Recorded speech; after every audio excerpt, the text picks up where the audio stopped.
Today, a man can produce a tabernacle 100% like the one Moses made in the wilderness, but one thing will be missing. The fire of God will not be there, and that's the most important part. And so you can look at other churches and imitate the pattern, preach the same doctrine, go to our website and listen to all these messages, absorb them and preach them. You think you'll build a church? No. You'll build the pattern. The fire will be missing, because the fire depends on a humble man, on a godly man. And if God doesn't find a humble, God-fearing man who trembles at his word, there will be no fire there. The pattern will look the same, and you can fool everybody. We are attached to CFC. We are one of the CFC churches. How long will that glory last? When Jesus comes, he's going to strip that veneer off that and expose your church for what it is, and expose an elder brother for what he really was. Take it seriously, my brothers and sisters. I'm concerned because I see failures in elder brothers. It disturbs me. They got the pattern. As I've studied church history, I asked myself, why is it a great movement started by a great man of God, by the time it comes to the second generation, just dies out? It's happened again and again and again with every single movement that ever happened in history, church history. And as I've studied it, I studied it because I want to learn from the mistakes of others. And I don't want to repeat the mistakes other people made. And I learned one thing. The founder knew God. The followers know the doctrine. That's the difference. The founder knew God. Like Elijah, he lived before God's face. The followers, they just know the doctrine. They got the doctrine and pattern and follow the pattern and the doctrine, but God is not there. It's like building the tabernacle without the fire. And that's what's happened. The glory of God is departed.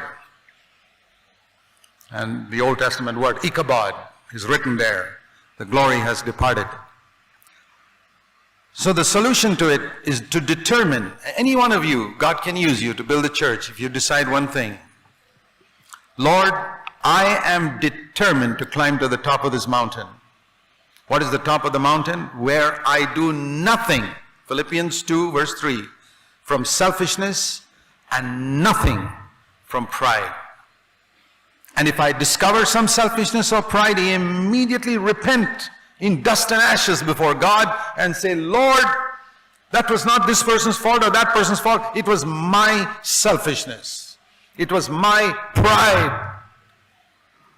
I want to have the same attitude that Jesus had, who had zero selfishness, zero pride.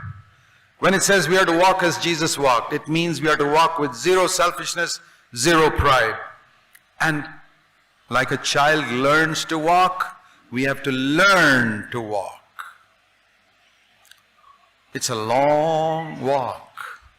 You know these people who run marathon races in the Olympics? Do you know that for 3-4 years, every day they get up and run those 40 kilometers? You think they win that prize in the Olympics so easily? No. They keep their bodies trimmed. There are a lot of things they'd like to eat, they don't eat. A lot of things they'd like to do, they don't do. They have to get enough rest and get up early morning and run 40 kilometers every day. And then one day you see him standing on top of that podium and getting the first prize and the gold medal, and you say, boy, I'd like to be there. Yes, you'd like to be there. Are you willing to get up and run 40 kilometers every morning? Are you willing to deny yourself all those rich foods you like to eat? That's the price he paid. Behind that man standing at the gold medal for winning the marathon lies a history of self-denial. And behind every man or woman of God whom you see God has used is a history of self-denial you may know nothing about. But you can do it. If you're willing to pay the price, if you're determined to climb this mountain and say, Lord, I want to have the same attitude that Jesus had, who loved the church and gave himself for it. Think how you give yourself for the sake of your children. Is there a father or mother here who will not sacrifice for your children? What a lot of sacrifice you make for your children. Time, energy, money, your life. How many of you will love the church like that? Those are the ones who will build the church. Christ loved the church and gave himself for it. I know that verse, Many times the Lord has spoken to my heart. He said, do you want to build a church? There's only one way you can do it. You got to do it the way Jesus did it. Love the church and give yourself for it. That means you don't complain about others. I remember years ago in CFC, this is way back, the beginning in the early days, when we had allotted different duties to different people for the maintenance and cleaning of that building, when it was just one floor. And there was somebody appointed to clean the toilets at the back. And he didn't turn up. And my first reaction was, say, what an irresponsible person he is. And the Lord told me immediately, is my house your house? I said, yes, Lord. Then go and clean the toilet yourself. So I went and did it. And the picture that came to my mind was like this. Supposing in my own house where I live, not in the church building, but in my own personal house, if some brother who loves me very much volunteers and says, Brother Zac, will you give me the privilege of every morning just coming and cleaning your toilet? Oh, that's very kind of you. I don't want that. But he says, no, I just want to do it. I love you so much. And so he comes along every morning and cleans the toilet. And one day he doesn't turn up. What do I call him? Hey, why haven't you come to clean my toilet?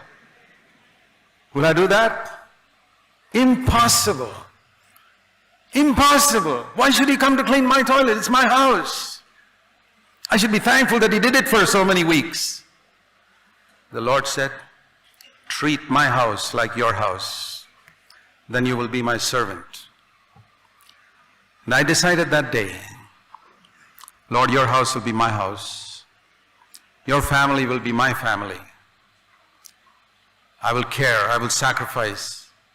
Whatever it costs, I will never say that that's too inconvenient, that's too difficult. No, I'll never say it. Because Christ loved the church and gave himself for it. Yeah, you can build a church too. But if you keep on asking, how much will it cost? What is the sacrifice I have to make? The Lord will say, forget it. I'll look for somebody else. You keep on asking, how much will it cost? What sacrifice will I have to make? Brother, forget it. Forget it. Go and do something else. Go and do business and make some money. Don't waste your time trying to build a church. God will not use you in 100 years. Till you come to the place where you love the church and give yourself for it. You say, Lord, I want to do nothing in my life out of selfishness. Those are the people who have really built the church in different places. You think it's a doctrine, you think it's gifted speaking, you think so. It's not gifted speaking. It's a life of sacrifice that builds the church.